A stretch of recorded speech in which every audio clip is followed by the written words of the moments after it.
오늘 말씀은 이 신앙의 계승, 신앙의 전승에 대한 말씀을 하고 있습니다. 본문 사사기 말씀인데요. 오늘 본문이 여호수아 다음으로 이어지는 말씀이고 사사기의 시대가 시작되는 자리인데 여호수아가 중심되는 시대가 막을 내리고 새로운 시대가 되었다는 것을 보여주면서 시작하고 있습니다. 그 말씀이 1장 1절에 있는데 제가 한번 읽어봅니다. 여호수아가 죽은 후에 이스라엘 자손이 여호와께 여쭈어 이르되 우리 가운데 누가 먼저 올라가서 가나안 족속과 싸우리까. 이 사사기 시대를 시작하면서 첫 문장이 여호수아가 죽은 후에라고 나오고 있어요. 이스라엘 백성들이 적과 꿀이 흐르는 가나안 땅, 그 약속의 땅에 가서 정복을 했죠. 분배를 했어요. 이제 약속의 땅을 살아가는 그 일이 남았어요. 하나님의 약속을 누리면서 하나님을 예배하면서 살아가는 새 시대. 그런데 그 시작의 시간에 이스라엘 백성들이 큰 충격적인 사건을 맞습니다. 자신들의 지도자였던 여호수아가 죽었다는 것이에요. 가나안 정착 이후에 새로운 시대를 시작하려고 하는데 그동안 모든 결정에 하나님과 민족을 연결시켰고 하나님의 뜻으로 세워가려고 애쓰면서 민족의 정복 전쟁에 앞장섰던 여호수아가 죽었어요. 이제는 자신들이 민족의 살아갈 방향을 결정하고 이끌어가야 했다라는 것입니다. 그들은 누구를 의지해야 할 것인지, 어디로 가야 할 것인지, 어떻게 살아가야 할 것인지, 꼭 일찍 부모님을 여인 그런 자녀들만 남은 가정처럼, 지도자를 잃은 교회처럼 어떻게 해야 할까? 이전에는 그들을 의지했는데 이 전환기의 위기와 혼란 속에서 그들이 어떻게 극복하였는가 본문이 보여주고 있습니다.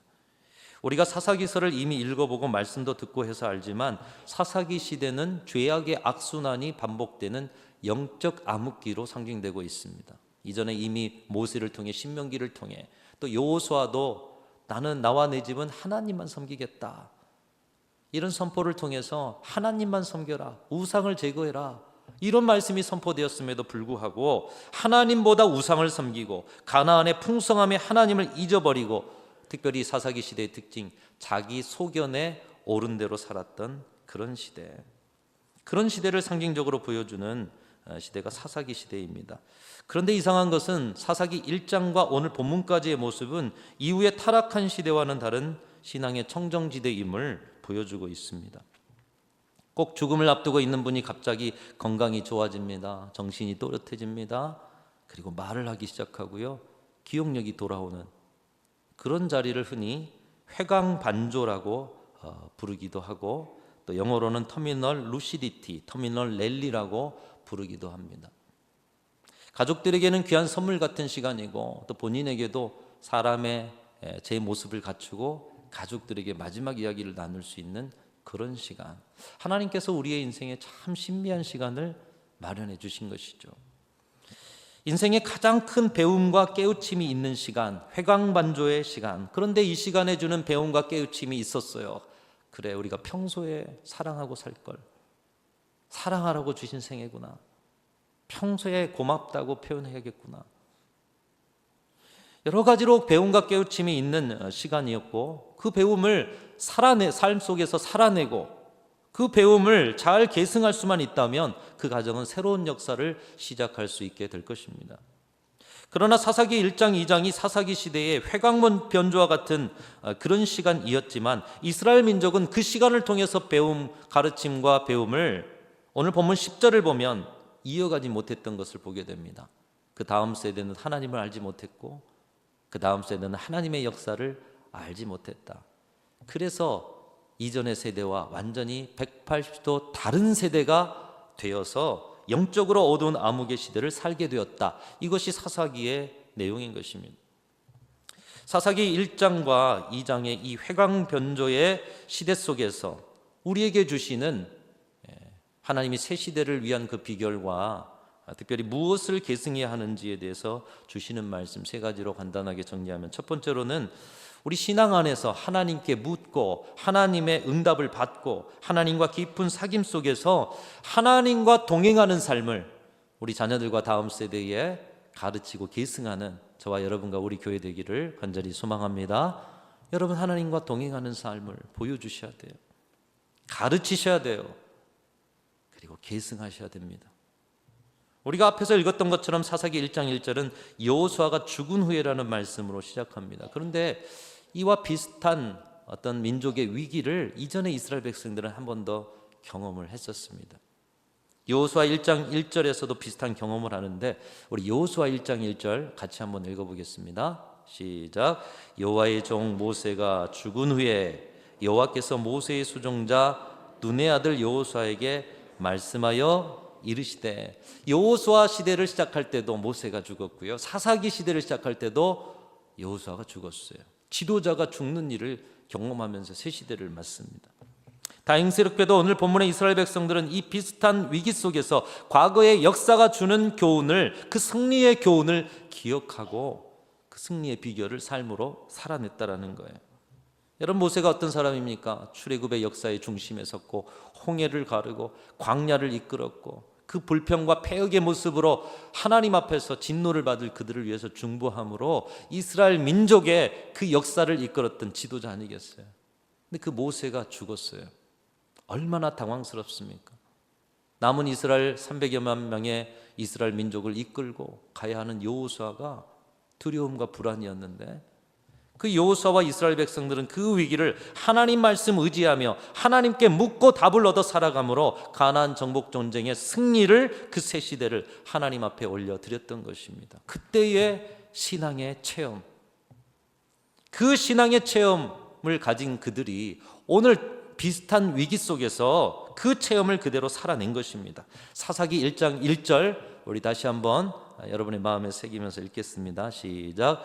여호수아가 죽은 후에 이스라엘 자손이 여호와께 여쭈어 이르되, 우리 가운데 누가 먼저 올라가서 가나안 족속과 싸우리이까? 그들은 하나님 앞에 물었어요. 어떻게 해야 됩니까, 주님? 여호수아가 죽었어요. 우리가 어떻게 해야 할지 알지 못합니다. 하나님께 묻고 하나님의 응답을 구합니다. 그리고 하나님이 가라시면 가고 하나님이 멈추라 하시면 멈춥니다. 하나님과 동행하는 삶을, 이전에 살았던 그 삶을 지금도 이 민족의 전환기의 혼란 속에서 살아냈다라는 것입니다. 여러분, 이것은 우리 부모님들과 선배들이 우리에게 보여준 신앙의 모습 아니겠습니까? 찬송가 579장 어머님의 넓은 사랑, 우리가 어버이날 생각할 때마다, 어버이날 어머니 아버지를 생각할 때마다 이 찬양을 부르면서 눈시울을 붉혀요. 왜 그럴까요? 우리가 갓난 아기 때 뭔지 모르게 불편하고 힘들어 울 때면 같이 울면서 기도해 주셨던 어머니, 우리가 기쁘면 함께 기뻐해 주면서 찬송 불렀던 어머니, 삶의 고비고비마다 눈물을 흘리며 기도하시며 그분들의 기도가, 그 기도의 눈물이 이 마룻바닥에 떨어져서 교회의 마룻바닥이 썩어질 때까지 그 기도로 교회를 적시고 인생을 적시고 가정을 세워왔던 어머니 아버지들의 기도, 하나님과 동행합니다. 하나님과 사귐을 갖습니다. 삶의 모든 순간 묻고 답을 얻고 주님과 동행하는 삶을 보여주셨던 우리 부모님과 선배들의 신앙의 모습을 보며 오늘 우리는 같은 신앙을 가진 다음 세대로 이 자리에 서 있게 된 것이에요.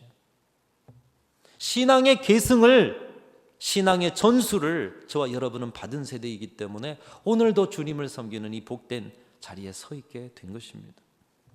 그리고 오늘 말씀은 우리에게 말씀합니다. 너희들의 다음 세대는 같은 신앙을 가진 다음 세대인가, 아니면 신앙이 없는 사사기의 다른 세대냐? 신앙을 계승해야 한다 말씀하고 있어요. 오늘 여기 계신 여러분들이 하나님 앞에 묻고 하나님께 대화하며 하나님과 사귐의 깊이를 가지시면서 우리의 믿음의 선배들이, 우리의 부모들이 흘렸던 그 기도의 눈물을 우리 자녀들에게 보여주고 가르치고 계승하고 전수함으로 여러분 새 시대의 주역으로 우리의 다음 세대를 세워가는 저와 여러분들이 다 되시기를 주님의 이름으로 축원합니다.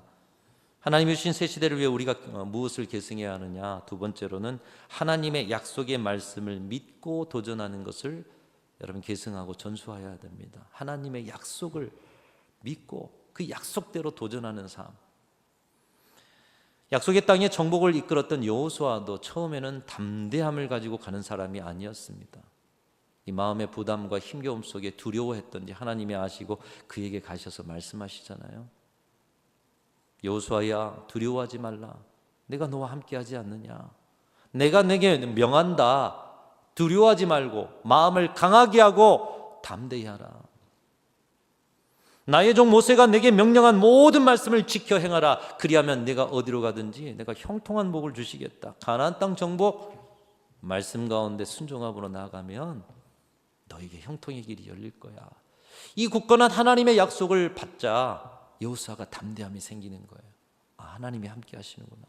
승리는 우리의 방법에 있는 것이 아니구나. 승리는 모세가 지도자가 되었다고 된 것이 아니라 하나님이 이끄시는데 있었구나. 다시 깨닫고 그 약속의 말씀 붙들고 앞으로 도전하며 나아가면서 여리고성을 무너뜨리고 온 전쟁의 승리를 하나님 앞에 올려드리게 된 줄로 믿습니다.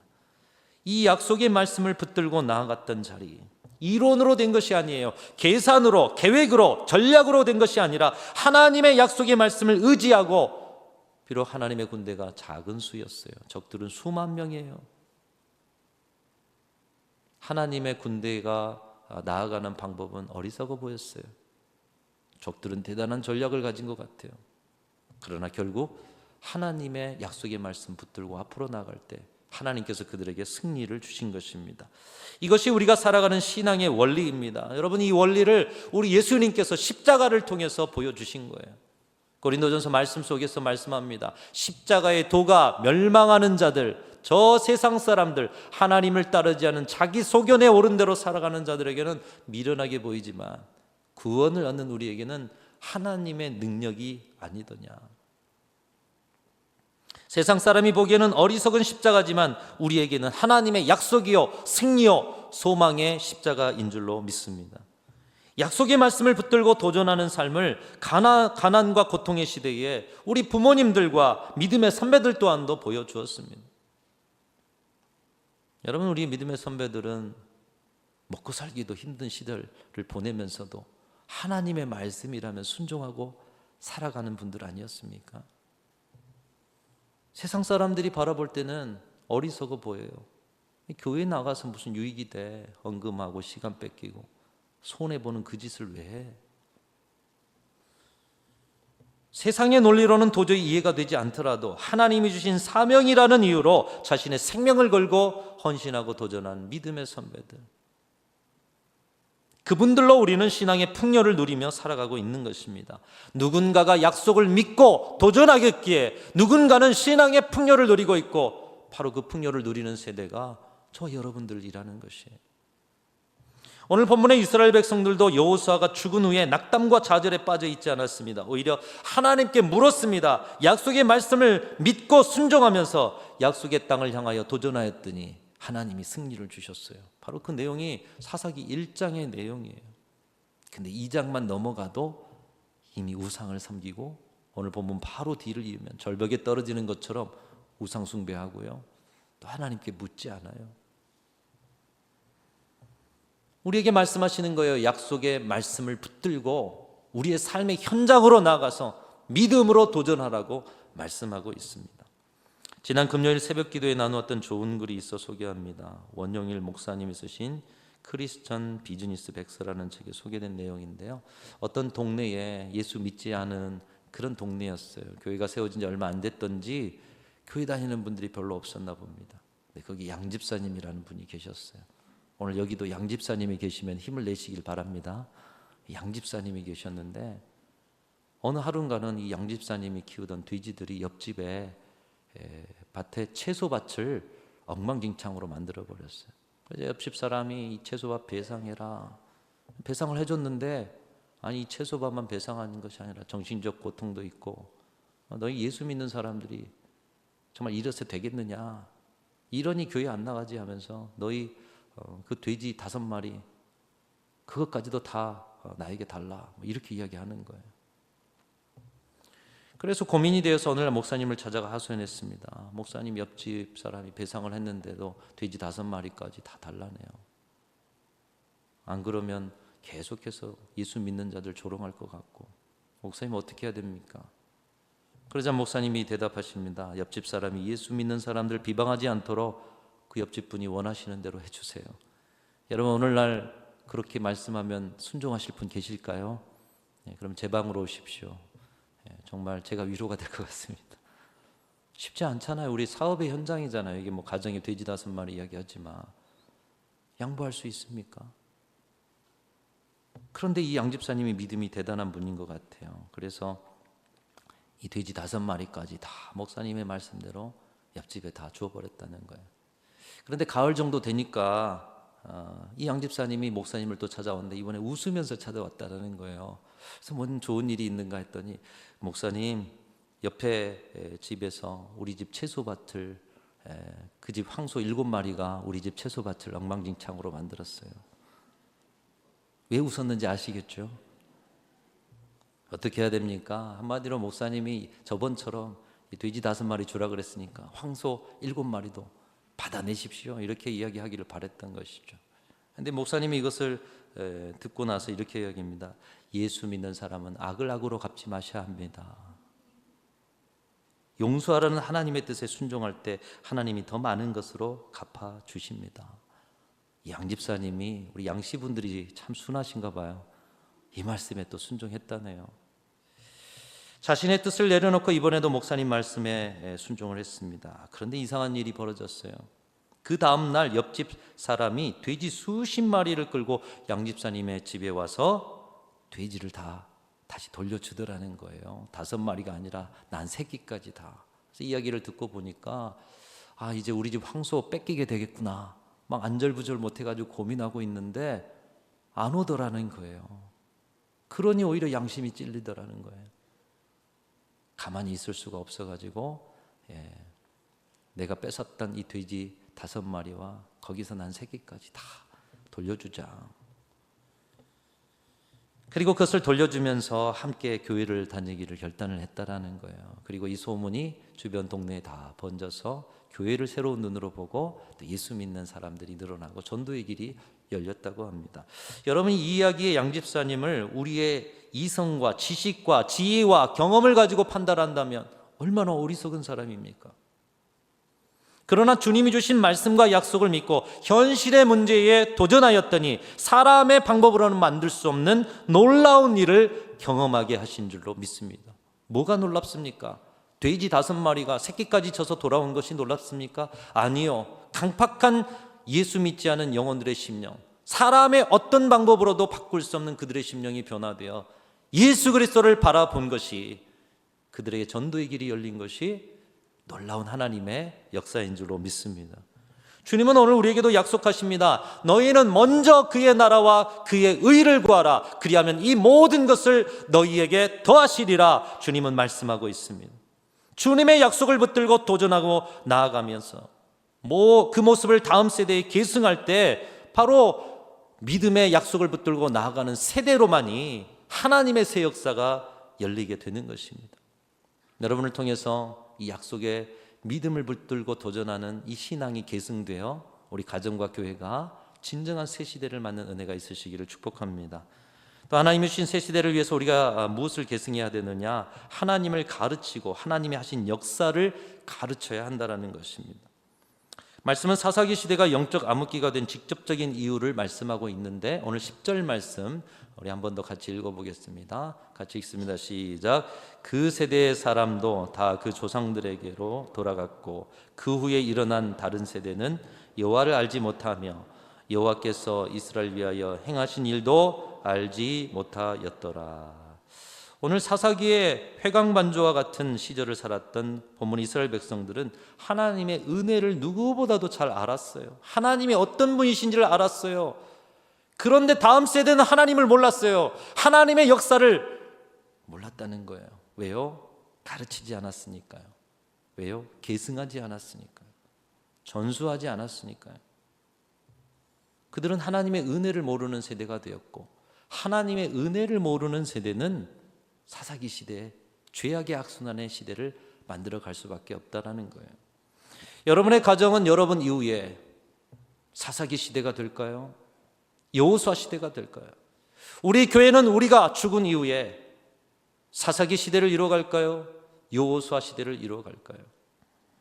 최근에 신의 악단이라는 영화를 보게 되었습니다. 보신 분들도 계실 텐데 꼭 시간을 내 보시면 좋겠습니다. 경제적으로 어려움을 겪었던 북한이 과거에 세계 기독교 교회에 이게 도움을 요청했다고 해요. 그래서 세계 기독교교회에서 그러면 우리가 지원을 하겠는데, 세계 여론이 안 좋기도 하지만 지원을 하겠는데, 당신네 그 북한에 진짜 예수를 믿는지가 의심이 된다. 그러니까 부흥회를 한번 열어라. 은혜를 받는지 한번 보게. 그것을 수락하고 이제 지원받기 위해서 부흥회를 열어서 정말 예수 믿고 변화된 걸 보여줘야 되는데, 그래서 어떻게 해야 하나 북한 당국이 연구를 하면서 당시 김일성 찬양했던 악단은 찬양팀으로, 그리고 또 뭐 여러 막 통성기도니 뭐니 이렇게 막 훈련하는 그런 과정의 해프닝을 영화로 만들어냈습니다. 이 찬양팀의 모습을 보여주는데요. 그 찬양팀이 평생 김일성 찬양, 그리고 뭐 열심히 일하는 노동의 힘을 북돋는 그런 뭐 음악을 연주했는데, 이 찬양을 한 번도 불러보지 못한 그들이 이제 찬양을 연주하고 부르면서 은혜를 받게 되는 거예요. 여러분, 그 중에 한 찬양이 여러분 잘 아시는 은혜라는 찬양입니다. 내가 누려왔던 모든 것들이, 내가 지나왔던 모든 시간이, 내가 걸어왔던 모든 순간이 당연한 것 아니라 은혜였어. 그들이 은혜를 받으니 이전엔 자기 자신만을 위하고 서로의 부족한 점을 고발해서 자기의 이익으로 삼으려고 했던 그들의 눈이 바뀌게 됩니다. 그리고 서로를 위해서 죽어줄 수 있고 서로의 생명을 살리기 위해서 자신을 내어던지는 그런 사람들이 되어지는 것입니다. 나머지 내용은 영화를 보시길 바라고요. 말씀을 드리고자 하는 것은 우리가 하나님을 알아가고 하나님이 행하신 역사를 알아가고 배워갈 때 우리는 살아온 모든 것이 하나님의 은혜임을 깨닫는 세대가 된다는 거예요. 하나님의 은혜를 깨닫는 세대. 하나님께서 역사하시는 세대는 어떤 세대이냐? 하나님의 은혜를 깨닫는 세대. 그 사람들 사이에 상상할 수 없는 하나님의 역사를 이루어 주신다는 것입니다. 하나님께서는 그 고백 그대로 또 다른 은혜를 주시고 또 다른 새 역사를 시작하시고 은혜의 선순환을 주시는데, 여러분 사사기 1장은 그런 은혜의 선순환이 있어요. 그러나 바로 사사기 2장 은혜를 모르는 세대, 죄악의 악순환이 반복되고 있는 것입니다. 사랑하는 성도 여러분, 여러분의 자녀와 가정에, 교회와 우리 교회를 통해 온 세상이 과연 하나님이 주신 은혜의 선순환이 이루어지고 있는 시대입니까? 아니면 죄악의 악순환이 이루어지고 있는 시대입니까? 은혜를 아는 세대를 길러내야 합니다. 믿음을 전수해야 합니다. 여러분, 오늘 주신 말씀을 여러분의 삶에 실천하여서 여러분을 통해 가정이, 또 여러분의 가정과 우리 모두의 그 신앙을 통해 교회가 오늘의 시대 가운데 믿음의 세대를 배출해내는 그런 은혜가 있으시기를 주님의 이름으로 축원합니다. 주님은 사람을 통해 일하셔요. 그리고 그 사람을 세우기 위해서 주님은 우리에게 명령하십니다. 하나님과 동행하는 삶을 가르쳐라. 하나님의 약속을 믿고 도전하는 삶을 가르쳐라. 하나님과 하나님이 하신 일들을 가르쳐라. 그래서 은혜를 아는 사람, 은혜를 아는 세대를 배출해라. 여러분, 우리 교회와 여러분의 가정에 이 세대가 배출되어서 우리가 이 땅을 떠난 후에도 계속해서 여호수아 시대를 만들어가는 놀라운 하나님의 역사가 이어질 수 있기를 주님의 이름으로 축원합니다. 그 중심에 여러분이 애쓰고 수고하시는, 우리 다음 세대를 세워가시는 그런 노력들이 좋은 열매를 맺어가시기를 간절히 소망합니다.